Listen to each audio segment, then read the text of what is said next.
Thank you so much for visiting my channel. I hope that you're having a beautiful and an amazing day. This is a timeless reading for the collective. Please be sure to like, comment, subscribe, and share. Information to book a personal reading with me can be found below in the description box.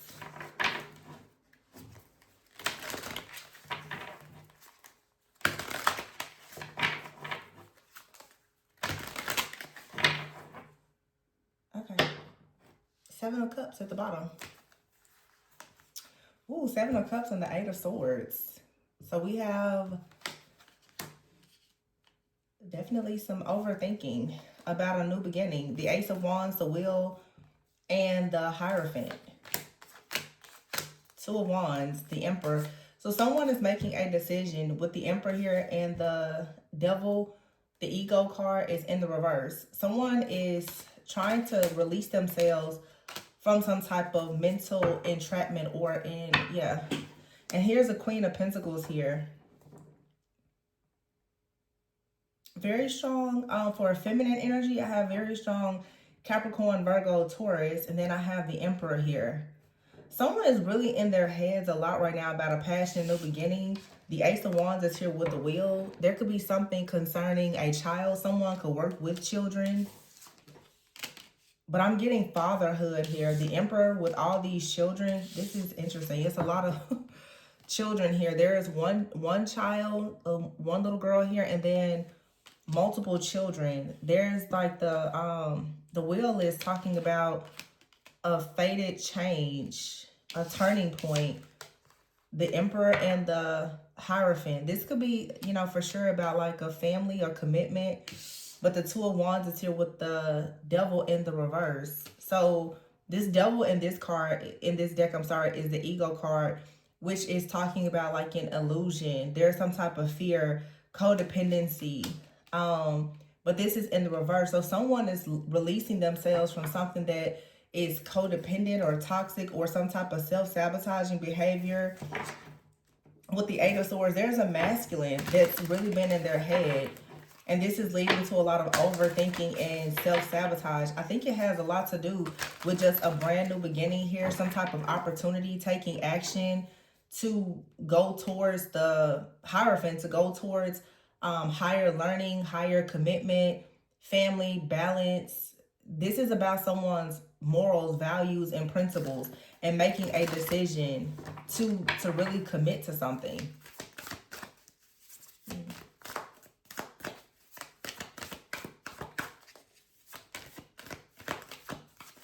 Someone is thinking a lot about committing to something new in life that is perhaps going to affect them long term. The Wheel is a 10. This is going to affect someone for the next 7 to 10 years. This is a brand new cycle. The 10 of Swords is here. The 7 of Swords, and you have the Death card. Someone is releasing whatever this toxic mindset or this fear is. The 8 of Wands leading to the 10 of Cups. Someone really has been frightened about commitment. I'm getting a person that has very, very serious commitment issues. I don't know why. It's interesting because a few days ago I said in a reading how some men, especially who deal with father wounds, they can be very controlling. They oftentimes can be perfectionists. This is men and women, but the way that the father wound will affect men and women oftentimes is you may feel as though you're not good enough. You may have problems with authority. It can lead to a lot of perfectionism because you'll see it be very common. And I'm saying this especially with men because the Emperor is here. Men who've not had like the best example perhaps of a father figure, either they repeat that cycle or they are very, very afraid of repeating the cycle that they saw their father complete in life. And therefore, some men especially will become very afraid of long-term, stable, committed relationships because of the commitment and their fear that they may not be able to hold up to that level of responsibility. When you think about the Emperor, you're thinking leadership, you're thinking structure, community, title, position, power, prestige, all the things.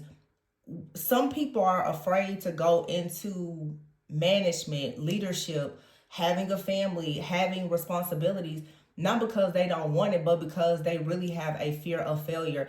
I'm not getting that this is a person that just wants to run away from, love or commitment or leadership. There's something in someone's mind where they fear failure. Someone is so afraid of failure that they're blocking their own success. And I'm saying masculine because like I said, I have the emperor out here, but this could be a man or a woman. But what's at the core of this issue, if we want to dig deeper into healing, is there's probably like a father wound here. And some people will constantly put off having, a leadership role in their family or in the workplace because there's a fear of letting other people down because they've been let down by someone, or because they feel like for some people, they feel like they've had an amazing childhood, perfect parents. And they're like, well, I don't really think that I can fill those shoes. So they just avoid it. This is a lot of avoidance of commitment that I'm saying in this reading, but the Seven of Swords is here with the Ten of Swords and the Death card. Someone is releasing this, and you can see here, this is something from childhood. That's what I'm saying. It's a father wound. Someone has to release this, and then when they do, it's the Eight of Wands to the Ten of Cups. Then someone can go right into the Wheel of Fortune, which is family. Someone has been afraid of commitment, very afraid. Someone has just been afraid of marriage and commitment, or having, like I said, some type of role, title, position, being in leadership, because they are afraid of failing. Somebody doesn't want to let someone down, or someone is afraid that if they like get married or have kids, they're going to let their partner or their kids down, or I don't know, it's something like that. But this is something that's stressing this King of Cups out. See, someone here has the heart for something, but they're afraid. Someone loves family, but they're afraid. The Four of Cups is here. So this person, they just kind of sit around a lot of times thinking about what they would like to manifest, which is a happy life, a happy family, or whatever.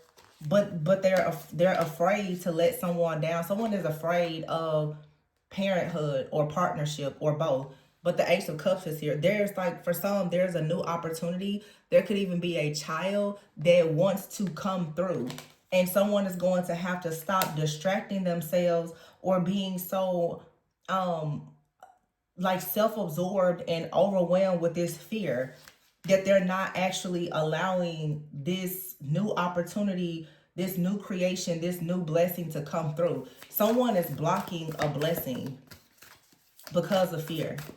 This is just a lot of self-sabotage. If you're interested in a shadow work reading, please book a personal. King of Swords here, yeah, the Hermit and the Dreamer. See, someone is going within so that they can gain clarity.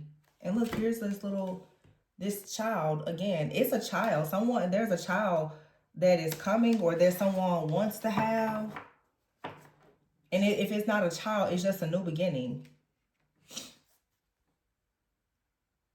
But I feel like there's a blessing, a child, a new creative project, a job, something is being divinely guided to someone, but they're afraid of it. And you have here the Four of Pentacles with the Strength card, and the Nine of Pentacles, the Three of Pentacles, and the Justice. Whoever this masculine energy is, there's a very grounded, stable, nurturing, feminine energy that wants to have this life, but this person, somebody is just a real commitment phobe. And this isn't someone that is afraid of commitment because they have a third party and they're toxic and they're lying and they're cheating. No, this is someone who is dealing with avoidance because they are insecure because of something from their childhood. And that's the thing, a lot of people, especially people who watch tarot and don't really know energy, many people aren't able to discern why a person has certain behaviors. A lot of you think that, oh, if someone is not calling you, texting you, pursuing you, it's because they're just a crappy person and they're a liar and they're a cheater like your last 20 exes or whatever. Some people actually have inner child healing to do just like you. Every person that is not pursuing you, or every opportunity that you miss, is not because someone is shady. Some people just really need to heal. Some people really need therapy. They need a coach. They need a mentor. They need wise counsel. So be very careful with always judging a situation and forcing it to be like your last situation. I think that a lot of people in the collective who are on a healing journey tend to forget that there's other people who need grace and mercy and someone to come in and be willing to give to offer some bit of just kindness and understanding. A lot of people have had very difficult childhoods. A lot of people have recently gone through really bad breakups. And some people are so bitter because of their own past. And when you meet a person that's really good and they're solid, they're just needed to have a breakthrough, you tend to assume the worst about them. This isn't a bad person. This is someone who is very family oriented, very goal oriented, but they're suffering with perhaps like anxiety. This could be you or someone that you're dealing with, but most people, because they don't know anything about healing, shadow work, or how to read energy, how to connect with God, how to be discerning, when you run across good people like this that aren't perfect, most of the times you sabotage the relationship because you assume the worst about them. You cannot judge a person's story based on the chapter that you walked in on. You don't know why that person is the way that they are. You don't know why they have trust issues. But the funny thing is, what I notice is people will act this way with certain people, but you expect every person to be so kind and generous with you in your situation. Whatever left you victimized, you expect everybody to come in and coddle you. But when someone else is going through something, you expect they should just know it. They should just understand. Be fair. Because I'm picking up a feminine energy that's in a bit of ego. Very strong, very strong-willed and determined. And maybe you are a bit further along in your spiritual journey than this person. But I will be careful not to automatically just assume the worst about this person simply because there's a lesson that you've learned that they haven't learned just yet. Because I'm seeing here 9 of Pentacles, 3 of Pentacles. This is like a divine feminine energy who is perhaps already solid and is looking for something from a person.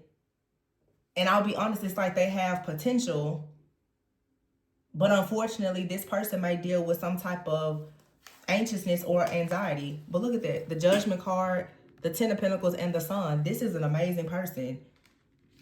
They're a really good person. It's just something with their circumstances, their conditions. This person has good character. They just have fears. And it's really sad, not meaning to like get too deep, but society, I mean, it's a trick of the enemy. It's the plot of the enemy. Society makes it so hard for men, especially, to be seen and heard. People are always just act as though men, especially, like they can't cry, like they can't have a moment of weakness, like they can't go through anything. I think that we live in a world now where people assume that the only person that has been abused and victimized is women. And I feel like that's the reason why there's not a lot of really healthy relationships, because the strong-willed, so-called healthy divine feminines, some of them are actually very distorted. And when they come across men who carry divine masculine energy, they don't know how to recognize that that person needs to be healed also, that that person may have their own trauma. And because you've dealt with the warlocks and the negative people, you assume that every time you meet a man and he's not where he wants to be in life or where you want him to be, that he's just a piece of crap. And that's not always the case. And then when you see that person, you pass up on them, and then 6 months or a year later, you see them on their feet and they're married and they're doing all the things that you wanted them to do with you, then you're mad. But you refuse to see that person spiritually. You refuse to see them with a spiritual eye. You only saw with your natural eye. You only saw what was on the surface. And if this isn't you doing this to somebody, maybe somebody has done this to you, or it's a situation where God is saying, you've seen people overlook you. So when this person comes into your life, be careful not to overlook them. They could have a story that's very similar to yours. So if you healed through something, then why don't you actually show some grace to another person that's going through it instead of turning your nose up at them and being so harsh in your judgment? because you wouldn't want somebody to do that to you.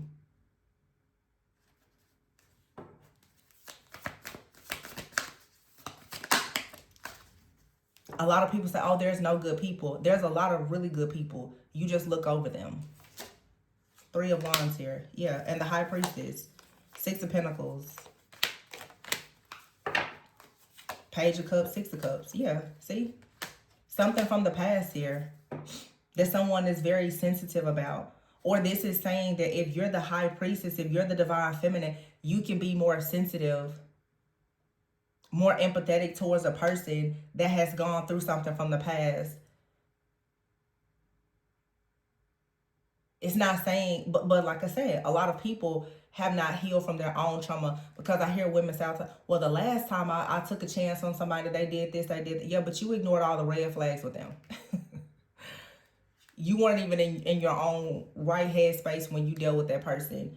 But then when you meet a person, this person showed up as the Emperor. When you meet the actual Divine Masculine, a lot of times people are so damaged that they don't know how to accept Divine Feminine, Divine Masculine energy, because they're still traumatized and triggered, and have this mindset that, oh, everything that comes to me now that I've done a little bit of healing, and I've booked a shadow work reading and gone to, you know, therapy for 2 or 3 sessions, everybody that comes to me now, they have to be perfect. No, that's not the case.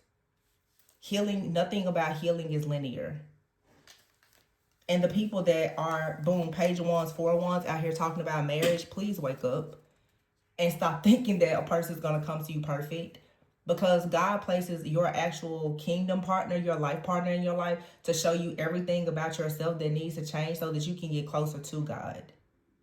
So if you're selfish, if you're self-centered, if you have fear, worry, anxiety, a fear of failure, a fear of success, most likely your partner, not the toxic twin flames and the karmics that y'all talk about, but your actual kingdom partner is the person that can actually allow you, help you to get through all of those things without breaking you down further. But most people are so caught up in the toxic, karmic, twin flame, whatever this weird situation is. When you meet someone that's really divine, you're so programmed and conditioned by old, outdated beliefs that you don't know how to recognize them. So there's something here that needs to be balanced out, and it does require patience.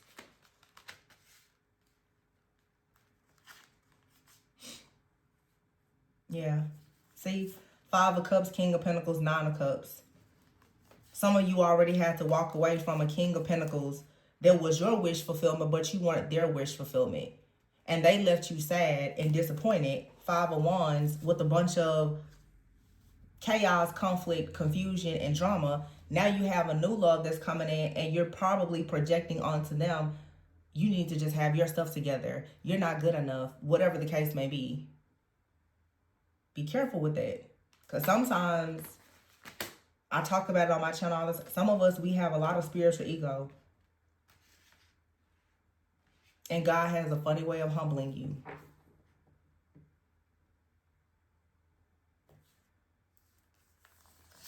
Humbling us all. Trust me, I've been through it myself. And people who have a mother wound, father wound, when you don't really know unconditional love, when a person comes in and they offer unconditional love, but they don't check everything on your box, you're quick to assume, oh no, that's not the person. Because you don't want to actually enjoy the journey. You just want somebody to come in that's perfect, while forgetting that you're not perfect and you never will be perfect.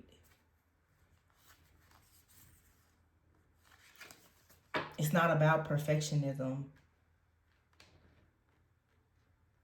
This is kind of sad though, because there's like a masculine, they want to offer someone the perfect life, and the only reason why they're not is because they have a fear of failure. This person actually this is the kind of man, this is the kind of man that feels like it's his duty to protect, to provide, and to serve. But there is some intimidation. There's fear of not being able to show up as I don't think that this person's afraid that they can't do it. It's like this person doesn't want to let someone down. They don't want to let their partner down. But when this type of man meets a person that has a bit of patience and understands good communication and compromise, they will be willing to put their guard down and at least put their best foot forward.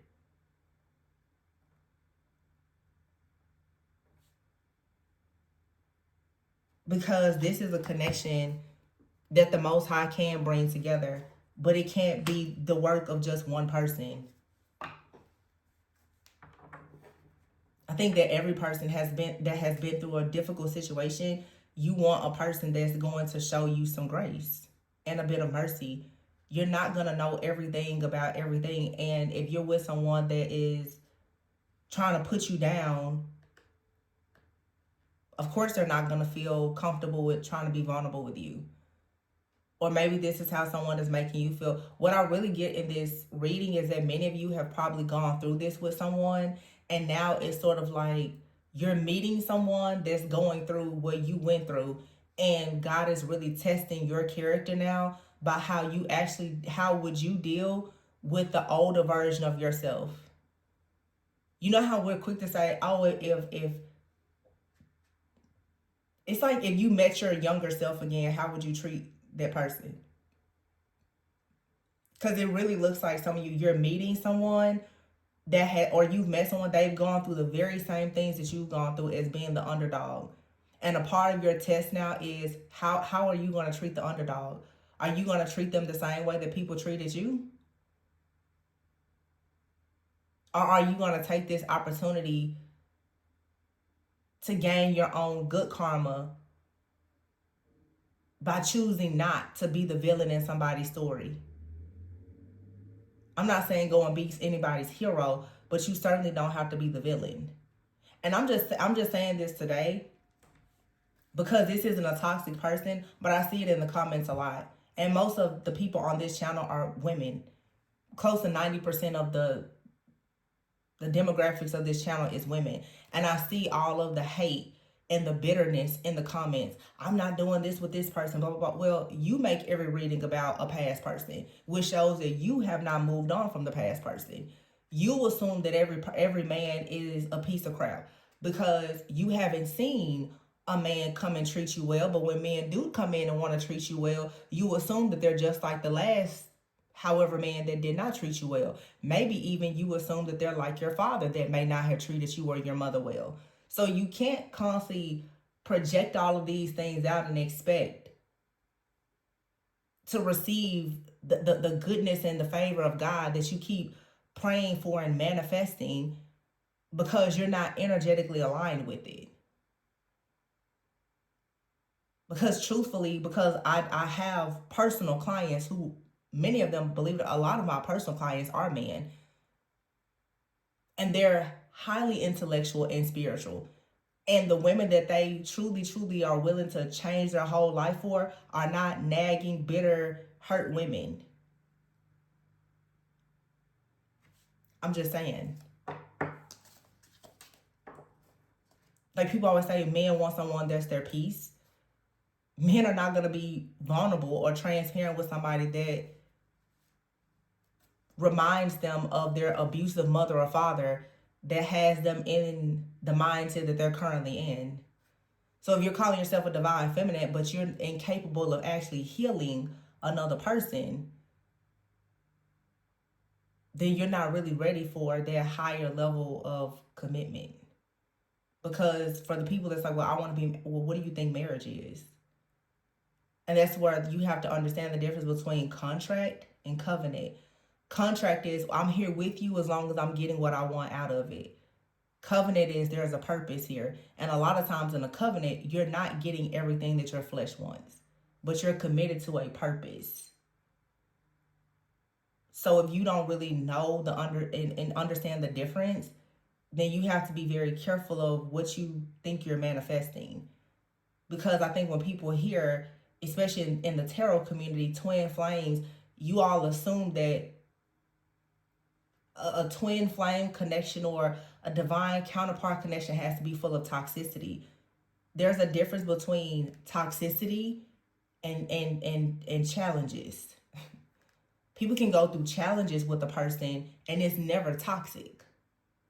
You can go through many phases of healing with the person, and it never has to be toxic. It never has to be them disrespecting you.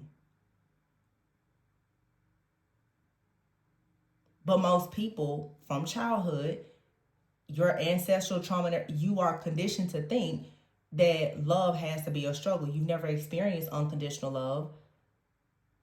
So you think that things have to be difficult. And when someone comes into your life and they're fully capable of offering you unconditional love because your nervous system is used to chaos and conflict, you push that away. And you continue to go towards people that are chaotic and confusing. Because even this emperor may be someone that's confused by coming across a person who is a divine angel, a high priestess, earth angel. Because they probably haven't experienced someone who is humble, caring, kind, nurturing, willing to compromise. A healthy connection is much harder to maintain than anything toxic because it requires real long-lasting changes of your character, not just your behavior. Because anybody can change their behavior. And behavior can be changed without a change of heart, a change of mind, or a change of character. So just keep that in mind. I don't know. This was, I guess, a personal coaching session for somebody. If you are interested in booking a personal reading, you can. But yeah, and as I say, there, here's the Queen of Cups, and she looks like a therapist there. It's like, I don't want to have to pull my notes out today. But yeah, Queen of Swords here and the Two of Cups with the Awakening card. How you communicate with someone is going to determine whether or not they have a beginning with you, whether they're truthful and they're honest and willing to come towards you. The Nine of Wands is here with the Star. Someone, Page of Swords, King of Wands. I feel like someone wants to be, they're looking for a way to communicate how they feel and what their plans are.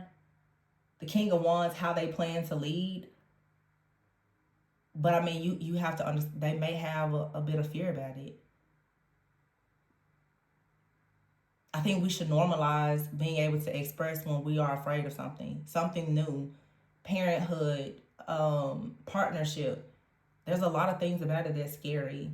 And I don't think that people want to actually openly admit that. Everybody just assumes that they have it figured out. But if you had it figured out, you would absolutely have the life that you've always wanted. So obviously there's areas and room for improvement.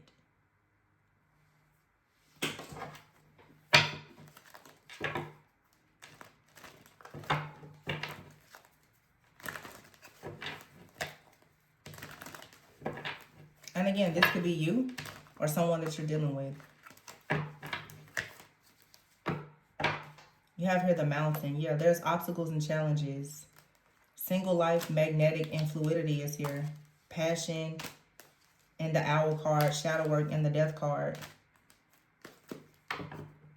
There is patience needed here. If you're single, this is saying focus on your single life. Focus on becoming very magnetic. But fluidity is about learning how to go with the flow and being teachable. And those people who especially book personal readings with me, you know, we're talking about real personal awareness and accountability. You have to be teachable. You have to do the shadow work and the healing. You have to know that how you're communicating may need improvement, because when you're communicating and you're not getting what you want out of a lot of situations, there needs to be an adjustment. You have here Death and the Owl card. So the owl is shadow work, deep shadow work. It's about learning hard lessons. And the Death card is putting an end to a cycle that have taught you these really, really hard lessons, but also understanding how to integrate. After you learn the lesson, there is now another battle that you have to enter, and it's the battle of understanding how to apply the lesson. Can you remain flexible? Are you patient? Can you be kind? Do you have compassion? Do you have grace? And you can have all of those things and not settle for a bad match. This isn't saying go out and allow someone to run over you. This isn't saying just fall for potential. This is really just saying be the best version of yourself and understand that it took you time to get to where you are, or you're still putting in work. Don't be surprised if you meet a person that's mirroring back to you that they have a goal in life and a purpose just like you, but they may not quite be there. This doesn't mean let somebody drag you down and deplete you energetically. It's simply saying show a person the same type of grace, mercy, and compassion that you would want someone to show you, or show someone the grace that people from your past didn't show you when you were the underdog. I love a good underdog story. Yeah. Angel here. This is about divine guidance.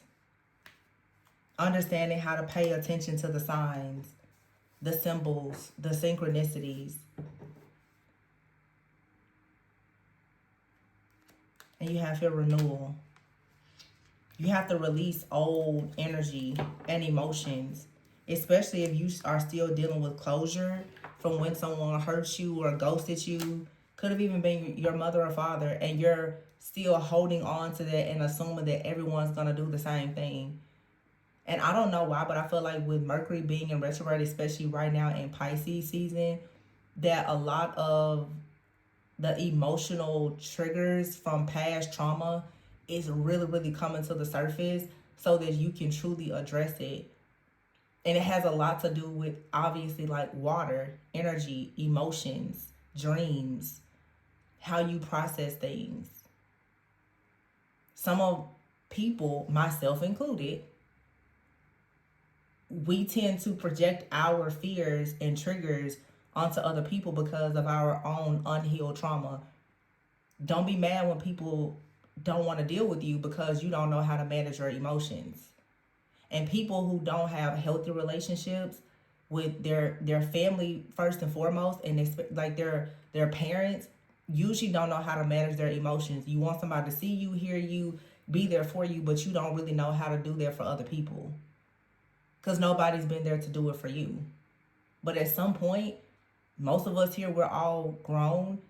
You have to stop being the victim and understand that you're going to have to learn how to treat people well, even though you weren't treated well by the people that you hoped would have treated you well.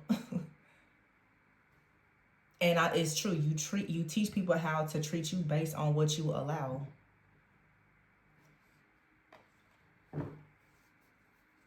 But every time something isn't going your way, it's not because the person has bad intentions. Sometimes they just don't really have the best blueprint. But that's something that a person can fix. So, I don't know, but I'm rooting for this divine masculine in this reading. And whoever your toxic karmic soulmate or fake twin flame is, that's not who this reading is about. This is about a divine masculine who is ready to go through a major transformation to be the absolute best version of himself, and he wants to do it with the right person. He probably has someone in mind, but his fear of letting himself, his family, his friends, and this person down is blocking him from actually having this level of success. And the only person that God is really going to allow this person to be with is someone that can actually give them grace and mercy, because that's what God gives us every single day.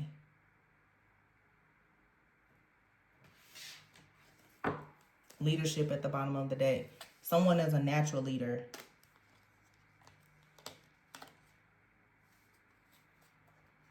The hidden card here, crystal ball and love. Someone is a natural born leader. They're just working in silence when it comes to love. They have good intentions. But there's a waiting game here that leads to the star. It leads to wish fulfillment. And I'm not saying wait on a person. I'm just saying give a person grace.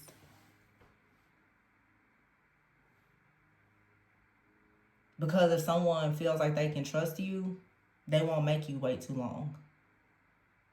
And I really don't blame a lot of the divine masculines that feel this way when it comes to a lot of the women in the collective. Why should they give you everything when you don't make it safe for them?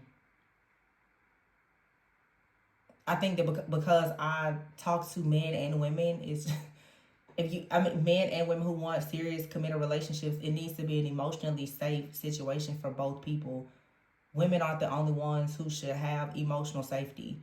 And so many bitter, broken, angry women, they don't create emotional safety for men who are really trying to figure it out.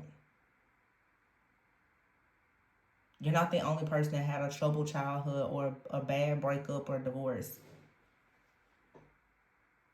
I think that we are in a, this time of the collective where everybody just assumes that the only person that gets done bad is women. But when you look at how ruthless and evil some of these women are, they don't just attack women, they attack men. And most of the women in the collective that are being attacked, especially the divine feminines, they're being attacked by angry, evil, narcissistic, psychopathic, so-called karmic women who are attacking men and women. So never think that you're the only person being attacked. The divine masculine collective is also being attacked. And the divine masculine collective needs the divine feminine collective. The divine feminine collective needs the divine masculine collective. And all the enemy is doing is trying to keep divine feminines and divine masculines apart by ensuring that there is no good communication and that everybody hates everybody. And they use your trauma to do that. So you got to be able to see beneath the surface and behind the veil. So, yeah. A little spiritual coaching today. But I feel like the Emperor and a wise counselor, it's a divine connection. I feel like it's two people who are getting themselves ready, balanced for a union. I've been seeing this combination quite a bit lately, actually. The High Priestess and the Hierophant. But these are two people who are both very, very spiritually connected, intuitive, with a really big purpose. The energy between this Hierophant and High Priestess is the energy of love, temperance. And with the Emperor represents logic, order, structure, stability.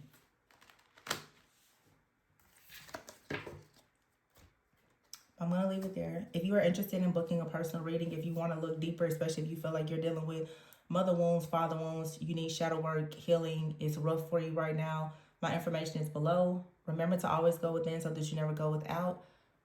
And I will catch you guys on the next one. Bye.